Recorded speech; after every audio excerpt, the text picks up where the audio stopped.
মাঠে ধান রোপণ করতে গিয়ে বজ্রপাতে মৃত্যু হলো এক মহিলার। ঘটনাটি ঘটেছে উত্তর দিনাজপুরের ইসলামপুর ব্লকের রামগঞ্জ ২ নম্বর গ্রাম পঞ্চায়েতের পশ্চিম ধুররা গ্রামে। মৃত মহিলার নাম ছায়া বর্মন। তিনি রামগঞ্জ আদালগঞ্জ এলাকার বাসিন্দা। স্থানীয় সূত্রে জানা গেছে, আজ সকালে অন্য শ্রমিকদের সঙ্গে ধান রোপণ করছিলেন ছায়া বর্মন। সেই সময় হঠাৎই প্রবল বজ্রপাত শুরু হয়। ধান খেতেই লুটিয়ে পড়েন তিনি। শুনলাম যে পূর্বদূরা কাজ করতে আসছিল, কাজ করার সময় তখন মেঘ থেকে বজ্রপাত হয়, বজ্রপাতের কারণে সে মারা যায়। যেমনটা জানতে পারছি, তার পরিবারে একমাত্র তিনি উপার্জন করতেন বলে যাবে। তিনি কি কাজ করে খেতেন? হ্যাঁ, কাজ করে খেতেন। অতি দরিদ্র লোক, তো কাজের মাধ্যমে কাজ করে ওরা জীবনযাপন করতো।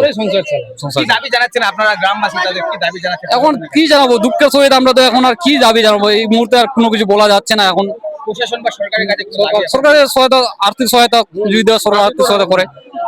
পুলিশ ঘটনাতে কতটা শোকাহত হয়েছে? শোকাহত, পুরো গ্রাম শোকাহত, এখন মর্মাহত।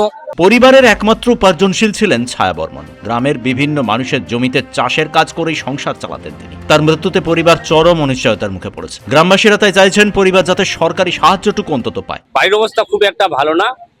খুব ওই যে কাজ করতে আসছিল, ওই যে ধান ধান রুপতে ওরা এখানে কাজ করতে আসছিল, তো এখানে বাজপুরি মারা গেল উনি। কি দাবি জানাচ্ছেন প্রশাসনের কাছে? কি দাবি? প্রশাসনের দাবি এটা জানাবো যে উনার যেন এই যে একটা গরিব অসহায় লোক মারা গেল, উনার জন্য একটু ক্ষতিপূরণের ব্যাপার নিয়ে একটু যেন ভাবা চিন্তা কর, পরিবারের জন্য একটু যেন ভাবা চিন্তা কর, দৃষ্টিভঙ্গি রাখে প্রশাসন, সেটার জন্য এটা আবেদন করবো আমার কি নাম আপনার? প্রশাসন। আমার নাম সুমন সিং। এখন কি মৃতদেহকে ময়নাতদন্তের জন্য নিয়ে যাওয়া হচ্ছে?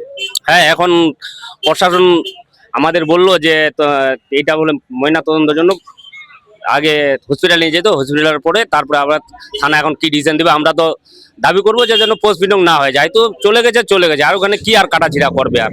ঘটনাস্থলে পৌঁছেছে রামগঞ্জ ফাঁড়ির পুলিশ। মৃতদেহটি আপাতত ময়না তদন্তের জন্য পাঠানো হয়েছে। ঘটনার তদন্ত শুরু করেছে পুলিশ। ব্যুরো রিপোর্ট, কুপের কলম ডিজিটাল।